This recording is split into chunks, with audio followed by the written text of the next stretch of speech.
हमारी छोरी के छोरा तक कम है कि आखिर वो कर दिखाया। सर मैं अकेली कुछ नहीं। देख पा रहे हैं आप, ये कल अंतर्राष्ट्रीय महिला दिवस पर राष्ट्रपति जी से सम्मानित हुई हैं। किस रीज़न से हुई हैं, क्या कारण है और इनकी क्या सफलता की कहानी है, सारी अपने इन्हीं से पूछेंगे। नमस्कार, मेरा नाम पूजा है और मैं चंदू गांव गुड़गांव से हूँ। मैंने शुरुआत 2013 में की। 99 में मेरी शादी हो गई थी और शादी होने के बाद परिवार की आर्थिक स्थिति ज़्यादा ठीक नहीं थी, मतलब नॉर्मल सी ही थी और पति की जो है जॉब परमानेंट नहीं थी। तो मैंने सोचा कि क्यों ना मैं किसी न किसी माध्यम से अपने पति की हेल्प करूं और इनकी हर तरह से मतलब मदद हो जाएगी। आने वाले टाइम में बच्चे भी हमारे हुए तो उनके लिए भी अच्छा भविष्य बनाना ज़रूरी था। तो मैंने कृषि विज्ञान केंद्र सिकोपुर गुरुग्राम से ट्रेनिंग ली। ट्रेनिंग लेने के बाद मैंने काम शुरू किया। मैंने सोया नट्स की ट्रेनिंग ली, जो रोस्टेड सोयाबीन होती है, ये मैंने ट्रेनिंग ली। एक प्रोडक्ट से मैंने शुरुआत की। फिर मैं झज्जर के बाकरा गांव की बेटी हूँ, तो मैंने सोचा कि क्यों ना मैं वही चीज़ें जोड़ूँ। मेरे पास कोई साधन ऐसा नहीं था कि मैं मशीनें वगैरह ख़रीद सकूँ और ना ही मेरी मतलब आर्थिक स्थिति ऐसी थी कि मैं कोई बड़ी मशीनें ले सकूँ। तो मैंने सिर्फ छोटी सी मशीन जो मेरे पास उपलब्ध थी, केवीके ने माइक्रोवेव ओवन हमें दिया ट्रेनिंग देने के बाद, उसी में हमने सोया नट्स बनाया। जब भी कहीं एग्जीबिशन वगैरह होती तो हम एक ही प्रोडक्ट को लेके एग्जीबिशन में जाते। तो हमने देखा कि लोग मतलब एक प्रोडक्ट को ही देखते हैं और ना लें तो उनके पास कोई दूसरा ऑप्शन नहीं है। तो मैंने बचपन से ही खेतीबाड़ी और पशुपालन किया था। मैंने सोचा क्यों ना मैं उन्हीं चीज़ों को बनाऊं जो मैं बचपन से खा रही थी और हमारे परिवार में वो चीज़ें चलती थी। तो मैंने गेहूं से दलिया बनाना शुरू किया, बाजरे से खिचड़ी, ऐसे ही हमने लड्डू बनाने शुरू कर दिए। तो धीरे धीरे करके मैंने 10 से 11 प्रोडक्ट अपने बनाए। 2017 में हमारे साथ एक NGO आया, एक्सेस डेवलपमेंट सर्विसेज, और 17 से पहले ही जैसे मैंने कृषि विज्ञान केंद्र से जुड़ी तो मैंने हरियाणा राज्य ग्रामीण आजीविका मिशन से भी अपने समूह को जोड़ा और मेरे समूह का नाम क्षितिज है। आज मेरे 9 सेल्फ हेल्प ग्रुप हैं और ग्राम संगठन बना हुआ है PV सहयोग महिला ग्राम संगठन, जिसमें मतलब सरकार आर्थिक रूप से भी महिलाओं की मदद करती है और रूट सेट संस्था है जो बिल्कुल फ्री में लोगों को ट्रेनिंग देती है। तो क्यों ना महिलाएं सरकारी योजनाओं का फ़ायदा उठाएं और आगे बढ़ें।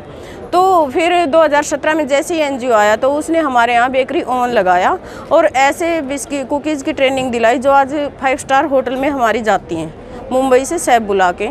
तो 5 तरह की हमारी ऐसी कुकीज़ हैं जो 5 स्टार होटल और बड़े स्टोर में जाती हैं। जिंग एंड जेस्ट नाम से आज मेरी कंपनी है और क्षितिज के नाम से हमने फिर लोकल बिस्किट बनाने शुरू कर दिए, क्योंकि हमारे पास वो मशीन आ गई जिससे हम कुछ कर सकते थे। तो हमने सोचा कि क्यों ना हमें गांव के लोगों के लिए, लोकल बंदों के लिए कुछ कम रेट की चीज़ें बनाएं। तो हमने बाजरे से बिस्किट बनाए, ज्वार, रागी, चना, मतलब कोई भी हमने अनाज ऐसा नहीं छोड़ा जिसके हमने बिस्किट ना बनाए। आज 70 से 80 प्रोडक्ट हमारे हैं और जैसे रागी चिप्स है, नमकीन में जैसे बाजरा मट्ठी हमने बनाई, ऐसे ही हमने ज्वार से मट्ठी बनाई है और हम लोगों की डिमांड के अनुसार भी प्रोडक्ट बना के देते हैं लोगों को।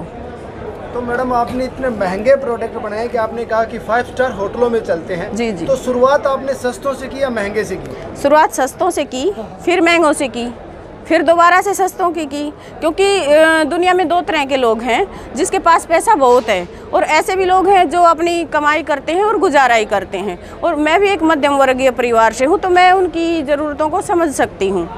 परिवार का आपको सपोर्ट कितना रहा मैडम? सर, परिवार का सपोर्ट रहा तभी मैं यहाँ तक बढ़ पाई। मेरे पति ने मेरी हेल्प की। बाकी जब एक महिला घूंघट से बाहर निकलती है तो दिक्कतें तो बहुत आती हैं उसके लिए, लेकिन उसको हार नहीं माननी चाहिए और परिवार अगर साथ है तो दुनिया की तरफ देखना भी नहीं चाहिए। ये दुनिया है, जब आप अकेले चलोगे तो ये आपके पीछे पड़ेंगे कि पता नहीं क्या कर रही है, क्यों कर रही है। लेकिन जब आपको सम्मानित किया जाएगा, जैसे कि मुझे राष्ट्रपति ने सम्मानित किया है, तो सभी को गर्व है कि हमारे गांव से है, हमारी बहन है, हमारी बेटी है। तो मेरे को भी बड़ा अच्छा लगता है और एक तरह से हरियाणा का भी नाम रोशन हुआ है। मैं महिलाओं को यही कहना चाहूँगी कि हर महिला के अंदर एक हुनर छुपा होता है और वो मतलब निकलें घर से बाहर और सरकारी स्कीमों का लाभ उठाएं और कुछ ना कुछ काम करें ताकि वो अपने परिवार का और बच्चों का भविष्य अच्छा बना सकें। मैडम घर से बाहर निकले, लेकिन कैसे निकले, कोई दायरा वो भी बता दें। सर हर तो हर जिले में कृषि विज्ञान केंद्र होता है जहां से वो महिलाएं ट्रेनिंग ले सकती हैं। हर जिले में हरियाणा राज्य ग्रामीण आजीविका मिशन है। ऐसे ही पूरे देश में NRLM के नाम से जाना जाता है और महिलाएं समूह बना के और समूह में भी काम कर सकती हैं। इससे क्या है, महिलाओं में एकता उत्पन्न होगी और महिलाएं एक दूसरे की सुख की बातों को जान सकेंगी। अगर किसी महिला को तकलीफ है तो समूह के माध्यम से हम उनकी मदद भी कर सकते हैं। और समूह का एक फ़ायदा ये भी है कि सरकार इसमें फाइनेंशियल सपोर्ट भी देती है।